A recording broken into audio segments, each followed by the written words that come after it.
Hey, folks, welcome back. You're watching Liquid Lunch. It is a terrific Tuesday. The Dow is in a slight recovery mode as we speak, up about 400 here. Bitcoin's still flailing away. I don't know why, but under 8,000. Could be some issues going on there. We'll get into that a little later on. But right now, to break down a whole bunch of things, including the sanity of the leading candidate right now, Joe Biden. Joe Kovac joins us. He's a seasoned Republican political operative, strategist, etc. And, of course, the esteemed Aaron Elmore, ESQ, joins us as well. How are you guys? Thank you, John. Joey, it seems like former presidential candidate Jill Stein has taken aim at Joe Biden for some reason, and we haven't heard from her in a while. Many people say her being in the race caused Donald Trump to win last time by taking some women votes. But take a look at this tweet and tell me, I know you have your views on Biden. She said, Biden's team won't let him do interviews. He made 2 short teleprompter speeches in Missouri this weekend. Both generated massive gaffes that went viral. You can't beat Trump by trying to hide to avoid the issue of hashtag Biden's cognitive decline. How is it not a massive red flag?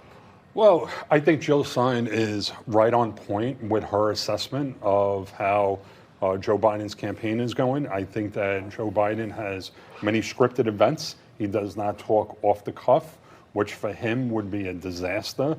And I think that we all forget things at times, but if you take a look at the pattern and the history of everything that he's done, it really calls into question his mental fitness to serve as president and chief commanding officer. I couldn't agree with you more. But you know what? The alternate argument, the other side always says, well, Trump makes gaffes time and time again. How would you respond to that?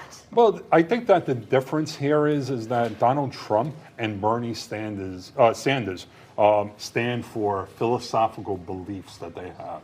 You know what I mean? Bernie Sanders has been saying the things that he's been saying for 25 years, which I totally disagree with. Donald Trump has been saying the same things that he's been saying for over 20 years. Joe Biden, you know what I mean, he flip-flops.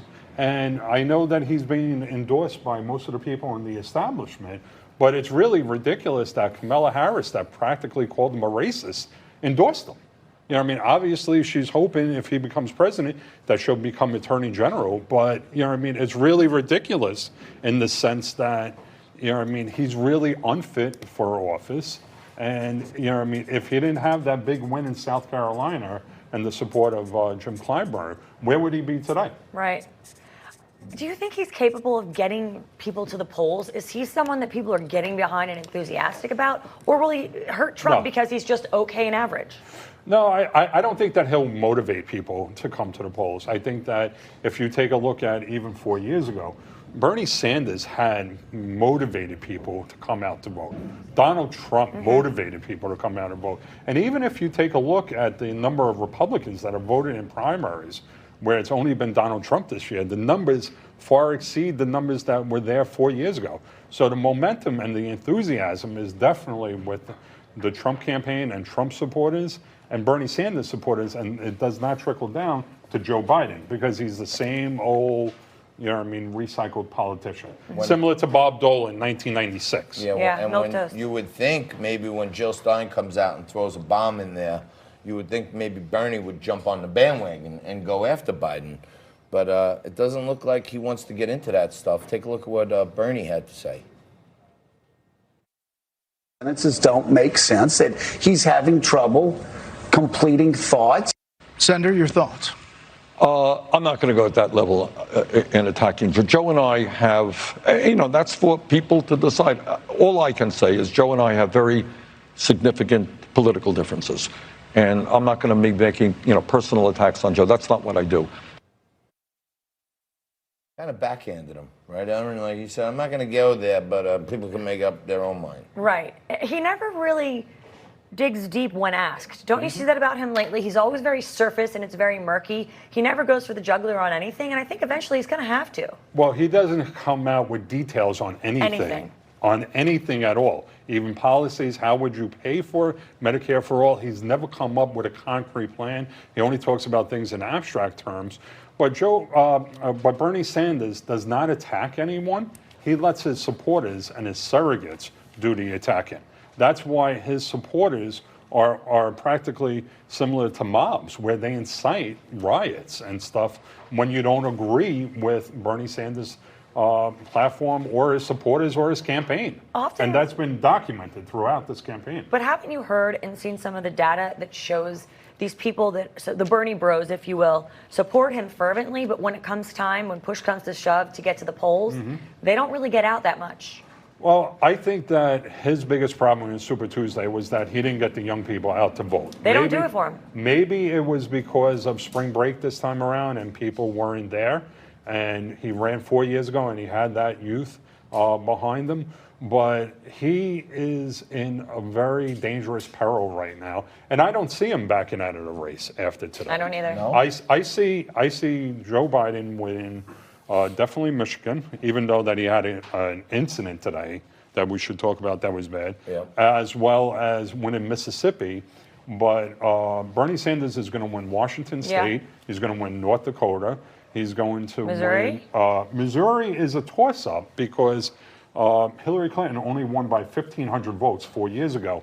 And my concern for if I was on the Biden campaign is that Joe Biden's core group of supporters are seniors. Yeah. They may not come out as much to vote today because of the whole coronavirus fear that the media has been throwing out there.